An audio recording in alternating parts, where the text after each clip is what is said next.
Vamos lá, hoje a gente vai voltar a falar sobre os direitos reais de coisas alheias.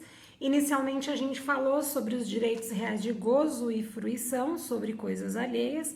Falamos também sobre o direito real de aquisição de coisas alheias e hoje nós falaremos sobre os direitos, na realidade, teoria geral, né, dos direitos reais de garantia sobre as coisas alheias. Então, esses direitos reais de garantia sobre coisas alheias, a gente tem que observar inicialmente que a gente tem lá o direito de penhor, né, que é tratado a partir do artigo 1431 do Código Civil. A gente tem lá o direito de hipoteca, que é tratado a partir do artigo 1489 do Código Civil. E nós temos também o direito de anticrese, que é aquele tratado a partir do 1506. E nós falaremos sobre cada uma dessas espécies de direitos reais de garantias de forma individualizada. Só que hoje, especificamente, a nossa aula ela vai tratar sobre a teoria geral de todos esses direitos reais de garantias, que seria aqui, né, o que nós já falamos, o penhor, a hipoteca e a anticrese, que são efetivamente os direitos reais de garantia sobre coisas alheias, tá? Então, inicialmente, a gente tem que entender o que são esses direitos de garantia ou as espécies, né, de garantias. Uma delas que a gente vai ter são as garantias reais, que é justamente essas que a gente vai tratar, né, sobre as garantias reais, que são aquelas que envolvem coisas do devedor, com a possibilidade de gravar ônus também. E a gente tem lá as garantias fidejussórias, que são aquelas que envolvem as coisas de terceiros, tá? Então, nós temos aí duas espécies de garantias. Temos as garantias reais e as garantias fidejussórias, tá? Então, em ambas as possibilidades, em ambas as garantias, a gente vai ter ali a possibilidade de gravar de ônus reais a determinadas coisas, né? Determinados bens, tá? Então, quando a gente estiver falando lá sobre direito real, né? Com vínculo vinculado ao direito obrigacional, a gente está falando de uma determinada pessoa, de A, né, que deve para B. A gente tem aí um direito obrigacional, então a gente está falando de algum tipo de dívida existente, em que eu vou fazer a garantia desta dívida a partir do quê? A partir da entrega, né? Dependendo do tipo de coisa, ou por conta de penhor, ou por conta de hipoteca, ou por conta de anticrese, tá? Então, esse direito de garantia real, ele é um direito acessório ligado a um direito real, ou um direito real vinculado a um direito obrigacional. Por que ele vai ser um direito acessório, né?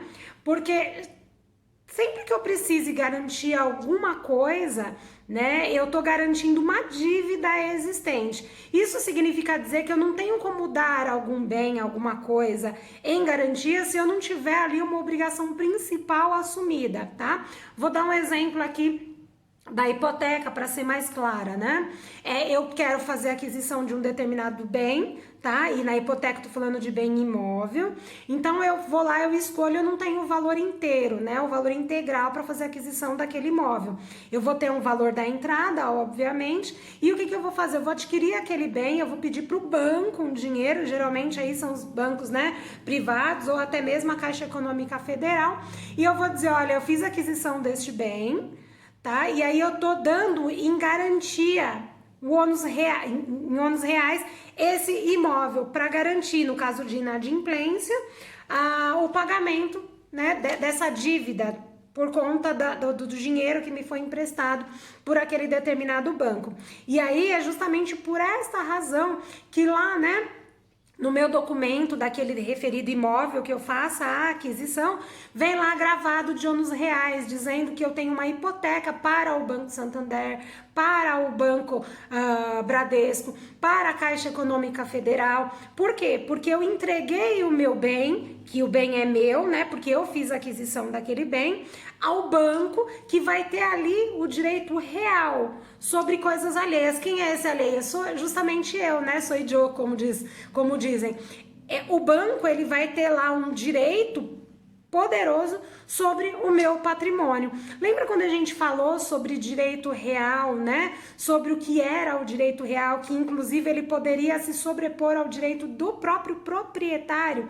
É justamente nesse sentido. Aqui o banco ele vai ter a possibilidade, no caso de eu inadimplir, de eu não pagar essas prestações depois dessa dívida que eu assumi, de levar lá o meu bem à asta pública, levar leilão em decorrência desta dívida existente, tá? Então, sempre que eu estiver falando do direito real de garantia, eu estou falando obrigatoriamente de um direito real vinculado a um direito obrigacional, porque inicialmente eu tenho uma obrigação assumida ou determinada dívida, né, que eu tenha com determinada pessoa e que para garantir aquela dívida, aquela obrigação assumida, eu entreguei determinado bem, né? Que aí, no caso, essa determinada pessoa, essa determinada instituição, vai ter lá os direitos reais sobre o meu bem ou bem de terceiro, se assim lhe for entregue, tá? Como garantia. Então, as questões preliminares que a gente tem que tratar lá sobre o direito real de garantia. Primeiro, que a gente vai ter nessa condição uma propriedade restrita e limitada. Por quê? Se eu estiver falando lá do meu direito de propriedade, né, que foi dado de um imóvel que foi dado em hipoteca, o que eu tenho? Eu vou ter o meu direito de usar, gozar, né, fruir da coisa e inclusive dispor.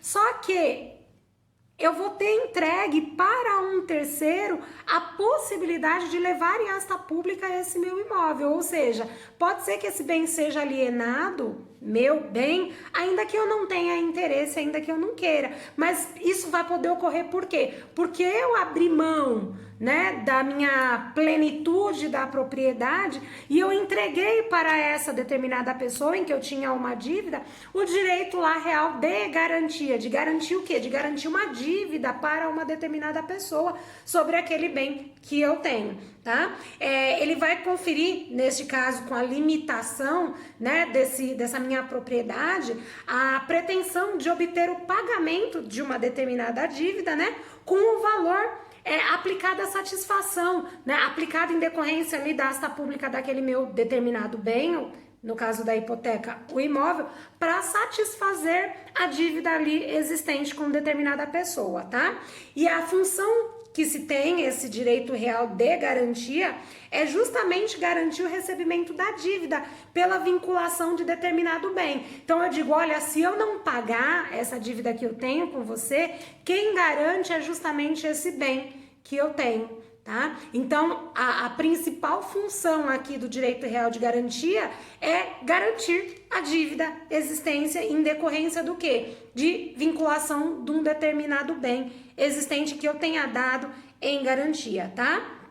No caso, esse vínculo é um vínculo real, tá? E esse vínculo real, ele tá tratado lá no artigo 1419 do próprio Código Civil, que vai falar sobre essa possibilidade, né, sobre esse efeito poderoso que se tem sobre esse direito real de garantia. Olha a importância aí que eu tenho, né, de dar um bem em garantia a alguém. E outra, melhor pensando nessa condição, olha que poder que determinada pessoa que tem lá uma garantia dessa sobre patrimônio alheio, tá? Essa é justamente a condição e a função do direito real de garantia.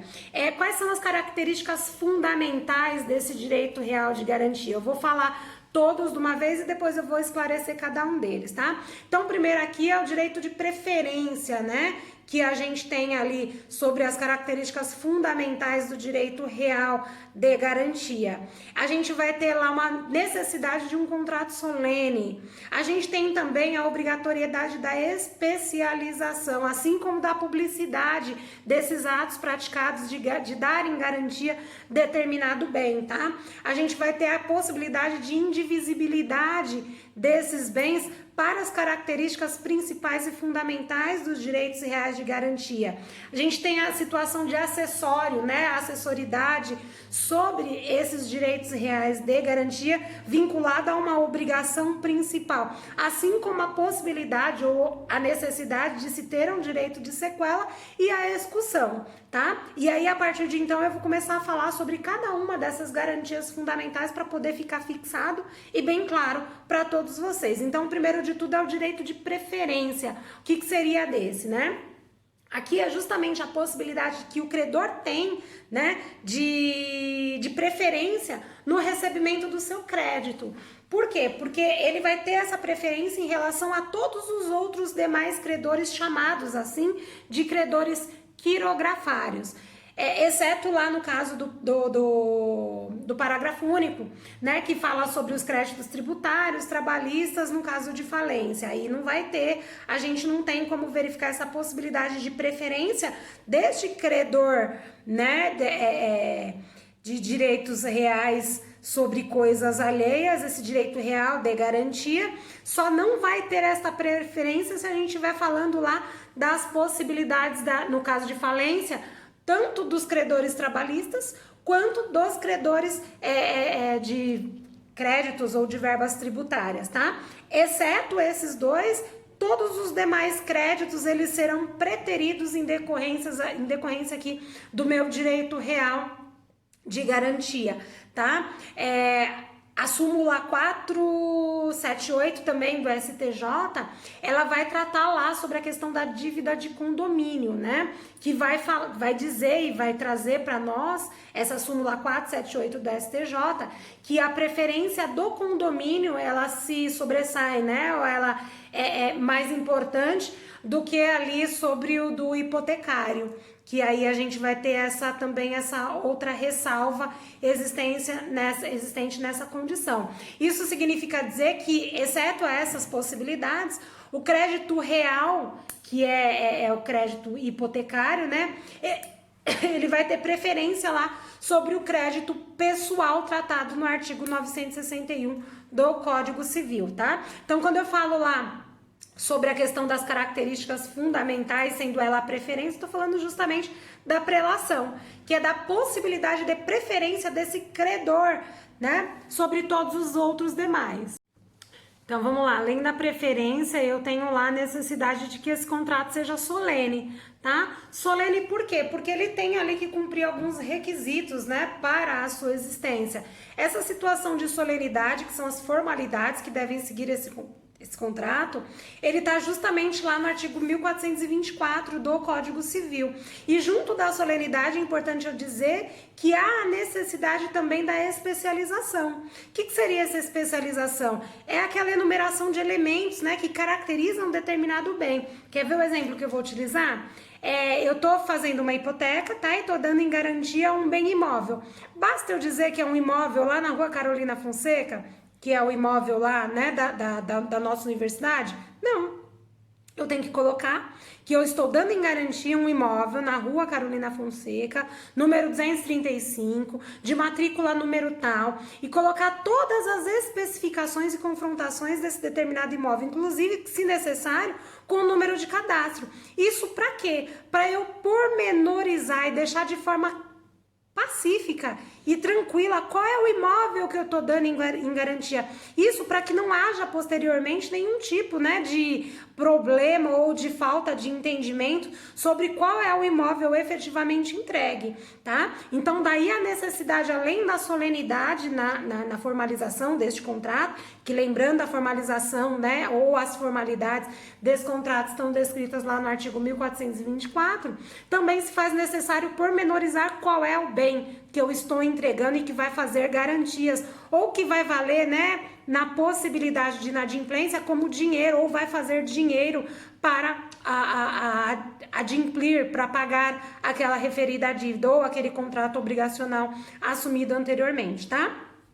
Junto dessa especialização, eu tenho a necessidade de que haja uma publicidade também, tá? Exemplo, no caso da hipoteca, que é o que nós estamos tratando, se faz necessário que este contrato acessório a uma obrigação principal assumida, que é, né, um contrato de empréstimo, exemplo, que haja lá a publicidade. Qual a maneira, né? Como é que isso vai ser formalizado? Eu vou inserir lá na matrícula, eu vou fazer o meu contrato de hipoteca junto com o contrato de empréstimo, né? Através de uma escritura pública, e essa escritura pública ela será lá registrada na matrícula daquele respectivo imóvel. Por que da necessidade disso? Porque nós já vimos, quando a gente começou a falar sobre os direitos reais, tá? Que uma das finalidades e uma das condições e uma das obrigatoriedades do contrato dos direitos reais sobre coisas alheias era justamente esse efeito de publicidade,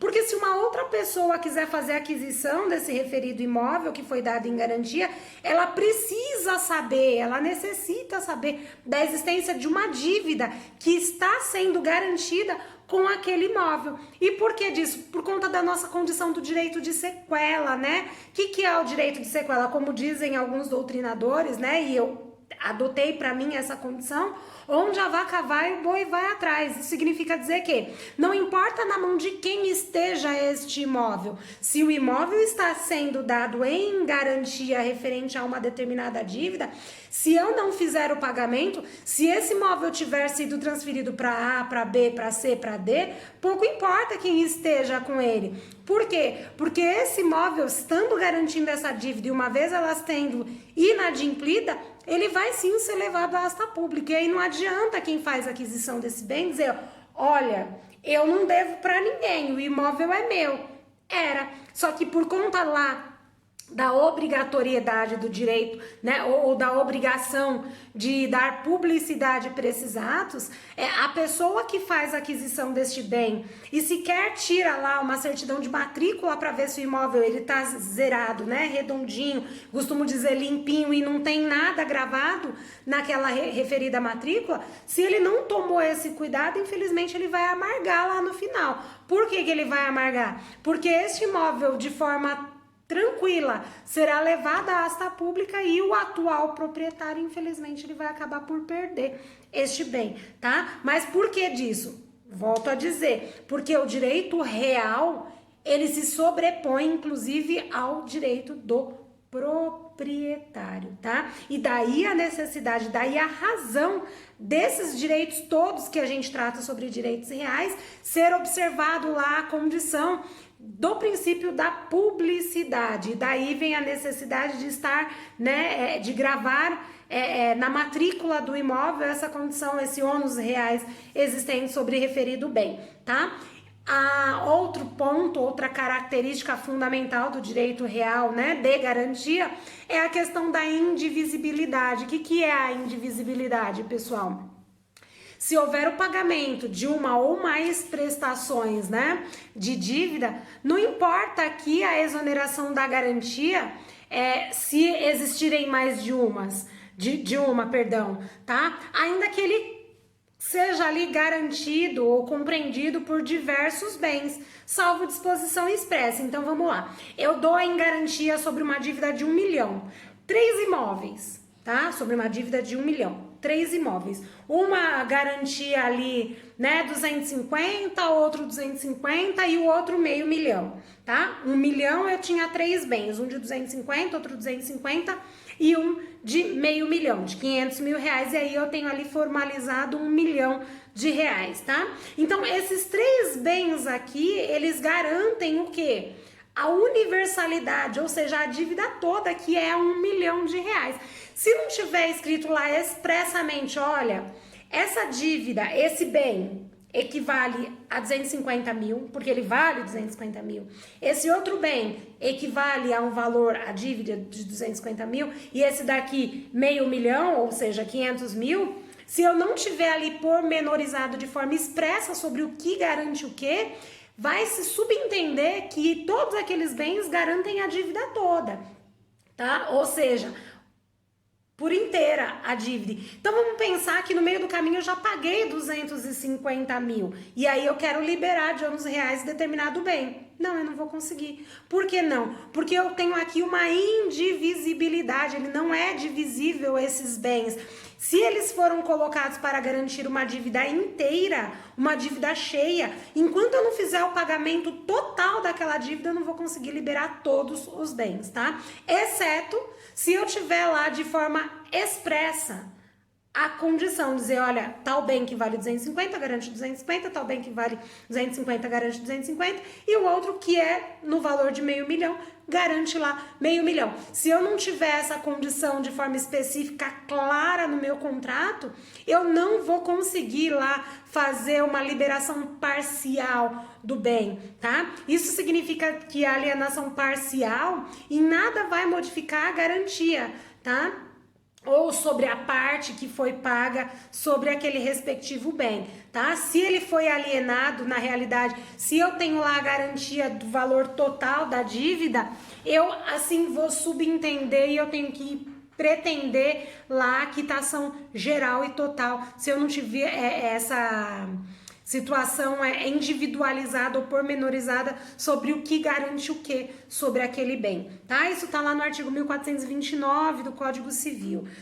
Outra questão que a gente tem que tratar lá das características fundamentais dos direitos reais de garantia é a questão de ser acessório, né? Um direito acessório. E como eu já disse a vocês, ele vai ser acessório por quê? Porque eu tenho um débito principal, sempre um contrato principal, e a garantia, que é o direito real de garantia, que pode ser lá hipoteca, penhor e anticrese, eu vou ter vinculado a essa obrigação assumida anteriormente. Exemplo que a gente sempre dá é a questão de um empréstimo, tá? Eu tenho a garantia do empréstimo, primeiro ou inicialmente, e depois eu vou ter lá a condição, né, de como eu vou pagar e se eu inadimplir, como é que eu vou garantir essa dívida por esse empréstimo que eu acabei assumindo, tá bom?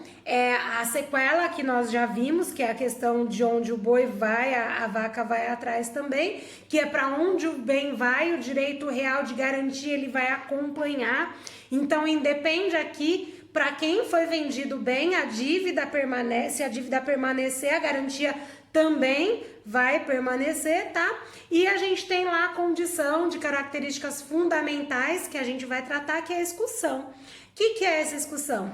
É o direito de executar a coisa hipotecada ou empenhada, tá? Podendo apenas fazer a retenção deste bem quando a dívida não for paga no caso de anticrese, tá? Então eu não posso ter aqui a condição de um pacto comissório, tá? Mas no caso da anticrese eu tenho uma autorização desta retenção por força do artigo 1423 do Código Civil. Eu tô falando os artigos para vocês, mas para o nosso vídeo não ficar muito grande, eu não vou fazer a leitura, mas aqui vai uma indicação. Todos esses artigos que nós estamos tratando é interessante, importante que vocês façam a leitura, tá bom? Então aqui a gente não pode pensar, né, nessa possibilidade de retenção do bem, exceto se a gente estiver falando na condição ou no direito real aqui de anticrese por força do artigo 1423 do Código Civil. Nos demais casos, essa condição de pacto comissório, tá? Ele é nulo. Por quê? Porque é justamente o que trata lá o artigo 1428, sobre a impossibilidade de retenção, exceto no caso da anticrese, que o artigo 1423 autoriza, tá? Então, o que acontecia? Eu não lembro porque eu era muito jovem, mas é o que dizem, né?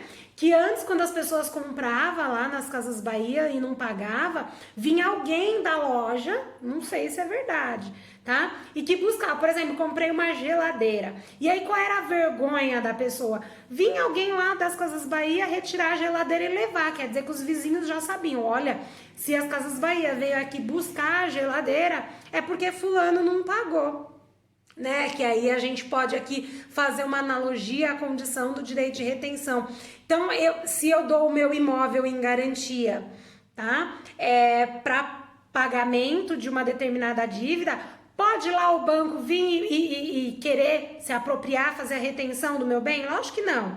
O artigo 1422, ele trata sobre a obrigatoriedade, a necessidade desse bem ser levado à asta pública para fazer dinheiro para pagamento da dívida existente. Então, veja bem, o banco, uma vez, né, ele tendo o direito lá de exigir o pagamento e fazer valer o seu direito de garantia, o que ele deve fazer é o que, pessoal? Levar esse bem à asta pública para quê? Para que seja feita a sua venda, tá? Lá através do leilão e o dinheiro ali recebido garanta a inadimplência, garanta os valores da dívida, tá? Caso contrário, exceto na anticrese, não pode, em hipótese alguma, ainda que no contrato venha escrito, ele deve ser considerado nulo de pleno direito. Essa obrigatoriedade sobre a retenção, o nome que se dá é pacto comissório. Pacto comissório é proibido nos termos do artigo 1428, tá? Então, não pode, a gente tem que observar essa questão, tá? Então, lá no 1415, 1430, eu tenho a confirmação dessas características que eu acabei de trazer para vocês, tá? As características fundamentais dos direitos reais de garantia existentes, tá bom?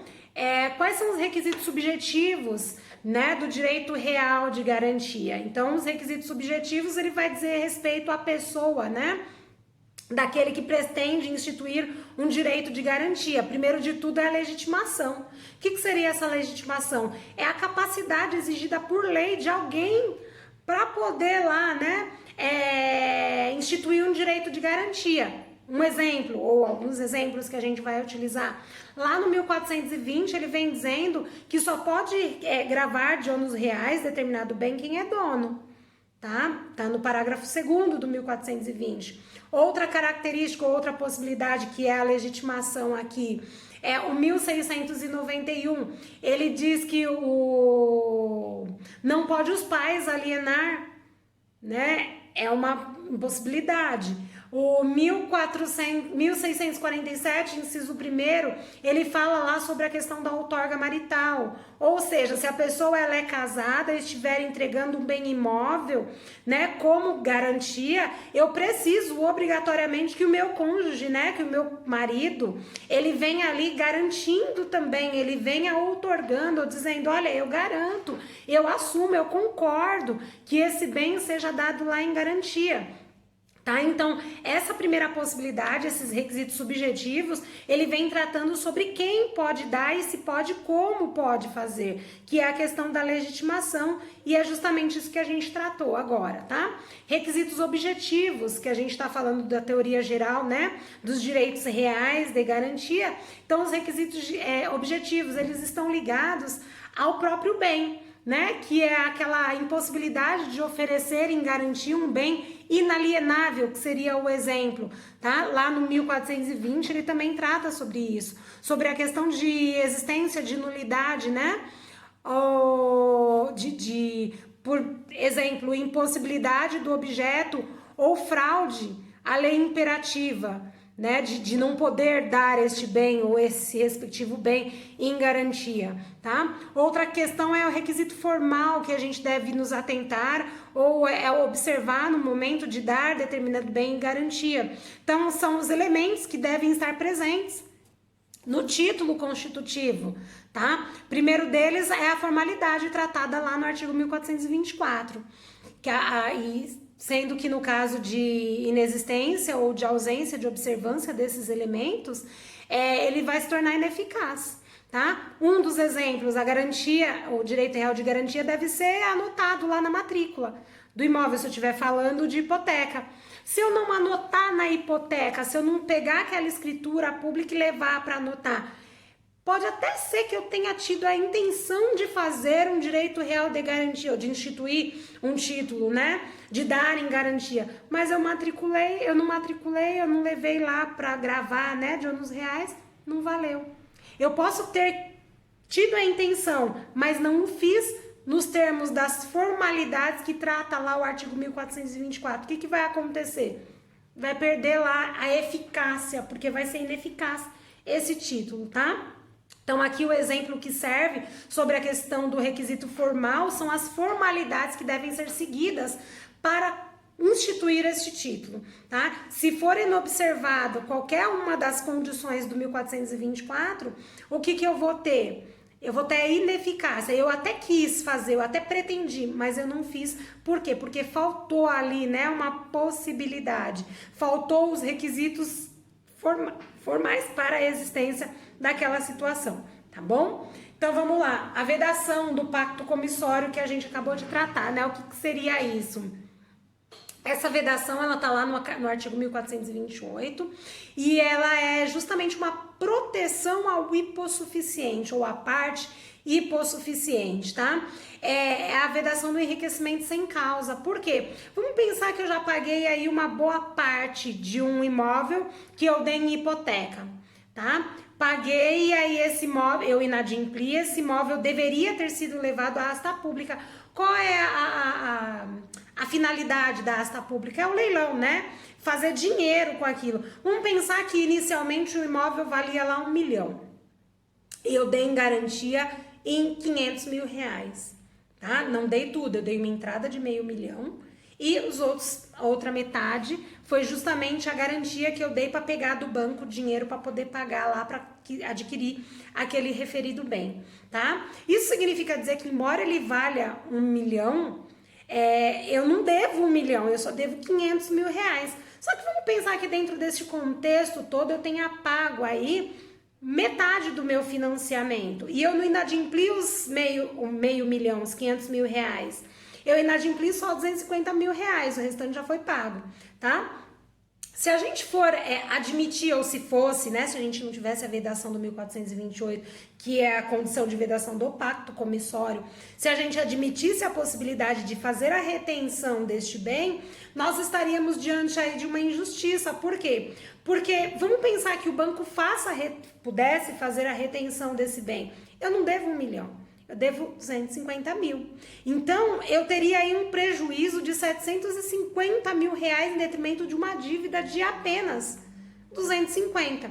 Sendo que, se eu levar em consideração que aquele bem, né, só tem ele garante uma dívida de 250 mil. Se ele for levado à asta pública e ele for vendido não por 1 milhão, é óbvio, porque nós sabemos que não vende por 1 milhão, ainda que seja vendido ali pela metade do que ele vale, vamos pensar, 500 mil reais, a garantia estaria suprida com 250, os outros 250 mil voltaria para mim, porque aí aqui eu tenho uma vedação do enriquecimento ilícito por parte de quem? Por parte do credor. Ele teria que obrigatoriamente tirar das suas despesas ali em decorrência daquela inadimplência que eu tenho, me devolver esses demais valores, né, que foram ali conseguidos por ocasião ou recebidos por ocasião daquela asta pública, por ocasião daquele leilão, tá? Então eu tenho ali uma nulidade absoluta no caso de afastar essa vedação. Vamos pensar que o meu contrato, ele vem escrito, olha aqui, o pacto comissório, ele não poderá ser afastado em hipótese alguma. Pode haver sim, existe a possibilidade de fazer, né, a retenção. Se no meu contrato tiver escrito isso, ele não vai valer, tá? Ainda que eu queira, ainda que esteja escrito, eu vou ter uma nulidade absoluta por conta do artigo 166, inciso 7º do Código Civil, tá bom? Então aqui é uma oportunidade que eu tenho também de dação em pagamento por iniciativa do devedor. Eu não posso tocar o pacto comissório, mas se esse devedor falar, olha, eu me rendo, eu não tô nem aí, eu entrego bem, eu não tenho problema nenhum, não quero mais problemas e nem dívidas, tá? Eu não posso fazer o pacto comissório, mas eu não tenho vedação do próprio devedor querer dar, né, em pagamento determinado bem para suprir a dívida. Onde é que eu tenho isso fundamentado? Lá no parágrafo único do artigo 1428 e também no artigo 358 do Código Civil, que me traz a possibilidade de dar em pagamento ou fazer a dação em pagamento de determinado bem em decorrência da dívida. Mas veja, é por pura, livre e espontânea vontade do devedor. O que não pode é o credor querer exigir ou fazer a retenção de determinado bem, tá? Então, que isso fique muito claro. Qual é a consequência aqui também do outra característica, consequência do direito real de garantia? É o vencimento antecipado da dívida, que trata lá o artigo 1425 do Código Civil, tá?